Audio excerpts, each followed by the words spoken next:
questions, guys? Kenny, Cal said he wanted to talk to guys about whether you guys had lost some mojo or some swagger. Do you see that from these guys? I think what has happened is we've lost some energy defensively, lost some focus defensively. We got to get that back. I think if you look around, every media outlet, every newspaper article, Kentucky basketball. People are coming to play against us. They're playing hard against us. That should intensify us, not make us go backwards. What do you think of the idea, Kenny, that the focus on adding individually to players got them off the target of playing good defense? I don't know if that's true or not. I can't speak on that. I just know that we're in a place where we are it. We are the program. Every night that we step on the floor, we have to come out and play with unbelievable energy. Know that that team is going to play out of their minds. They're going to play well. They're going to play the best game of the year against us. And we have to match or be superior energy-wise and defensively. That's the key to this team. We are a defensive team. It's what we are. You guys have struggled some offensively. You're actually shooting the ball better outside, but you've been a little less efficient offensively. What do you think's happening on that? I just think it comes down to quality of shot. I think we're getting good shots. I think we have to play inside out. I also think we have to penetrate the ball better and more. When we do that, we get wide open shots every time. Whether that's throwing the ball into the post, whether that's multiple penetrations. Well, what did Cal mean this morning when he said that close games are good for the team, but enough is enough? I think the one thing that you could say about us is we found a way to win games. Last game, if you look at what Trey Lyles did at the end of that game, he was really, really good. You look at the shot that Tyler made, the three, really, really good. Trey made that play. Trey also made a play to Dakari against the zone where he dumped it down. So I think we have players that have stepped up in big situations, but we got to not put ourselves in that position. I think that's what Coach is saying. Kenny, can you talk about the Booker SEC Freshman of the Week, and he's on one of those shooting streaks that's just crazy? So proud of the kid. He's worked so hard from the day one that he's walked into this program to today. He's gotten so much better. He's playing with unbelievable confidence. If you give him an inch, he can shoot the ball. Like to see him put it on the floor a little bit more because he's capable. But, you know, what can you say about a kid with a stroke like that? He's a threat no matter where he is on the floor. Kenny, do you think this one maybe means a little extra to him with his dad having been such a great player? No question, no question. His father, one of the best players to ever play at Missouri. Kid has spent a lot of time up there. This will be a rivalry game for him. Missouri, to talk about them a little bit, they played a really tough schedule. They're not going to be intimidated of us. We expect them to come out and play one of their best games of the year. They beat a talented LSU team, and they played a tough schedule, so we have to go out and play well against them.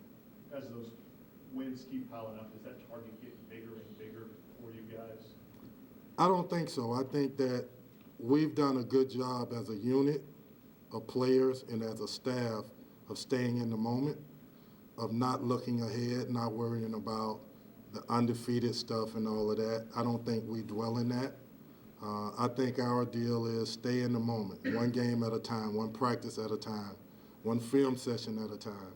And we've done a good job of that. What do you think has happened to Dakari here lately?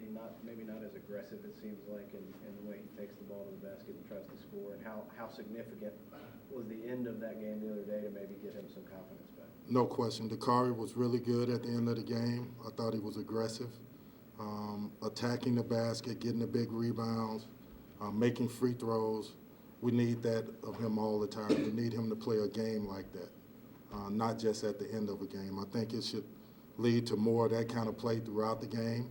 When we were really good, he was doing those things throughout the game, to start the game, to finish the game, the middle of the game. So we need more of that from him. Where did that go for that little stretch there? I wish I could tell you. Don't know, but we need it from him. He's a very big piece to this puzzle. How about Devin? The A&M coach said he's an X factor, was what he said. No question. What do you think he meant by that, or what does that mean to you? I think it means that he's the type of player that on this team full of a bunch of really good players, if you forget about him, he's going to hurt you. If you give him an inch, he's going to hurt you. He's tough. He plays hard defensively. He'll knock down an open shot. He'll knock down a shot that you're on him. He's a threat. What does Marcus Lee need to do maybe to get his minutes back where they were earlier in the year? I just think Marcus has to go out and play with extreme confidence. Marcus Lee is a winner. Maybe not a great skilled offensive player, but he's a winner. And we need his energy, we need his confidence, we need his defensive effort every single moment that he's out there. He, for us, should be, and what Cal is trying to get him to be, is Willie Cauley type of defender, play multiple positions. Texas A&M wasn't a particularly big team, yet they dominated you as far as points in the paint when you guys were a lot taller. What was behind that when you went back and looked at the video? Just started off of penetration, driving the ball to the basket. It wasn't like they threw the ball in the post a whole bunch. What they did was they just drove us to the basket, straight line drives. Our bigs didn't come over and block shots. When you look at the games where we were great defensively, when we were really, really good defensively, we had 2 and 3 guys blocking shots. That game, they just went to the basket and laid it up. What sort of problems does Missouri present? Again, I think they're not going to be in wow of us. They're going to come at us. My guess would be they'll do what the other teams are trying to do, drive us, spread the floor and get in the lane, and hope that they can get baskets. If we suck in, they're going to try to throw it out for threes, and they're going to play with a bunch of energy. How hot is Devin right now? I think he's hot, but I think he has more in the tank. I like to see him be a little hotter. I like to see him get to the line more. I like to see him drive the ball more. I think a big part of what he is, when you can shoot the ball like that, shot fakes, get to the line, draw fouls. So I think there's more in the tank. Shooting 76% from 3 the last 5 games. Let's get to 85. Kenny, why are teams driving on you? Considering how many, as you mentioned, so many shot blockers you guys have, why has that been their strategy, you think? Can't really put my finger on it. I think that what we've done is we've shown teams that in spurts you can drive us, that we can't keep in front of you as a defender. And that's a part of it. No straight line drives. If you drive, you're taking multiple dribbles. And if you take multiple dribbles, a shot blocker should be coming to block the shot. And for whatever reason, we're playing on the side of guys and they're getting a straight line to the basket, which is unacceptable.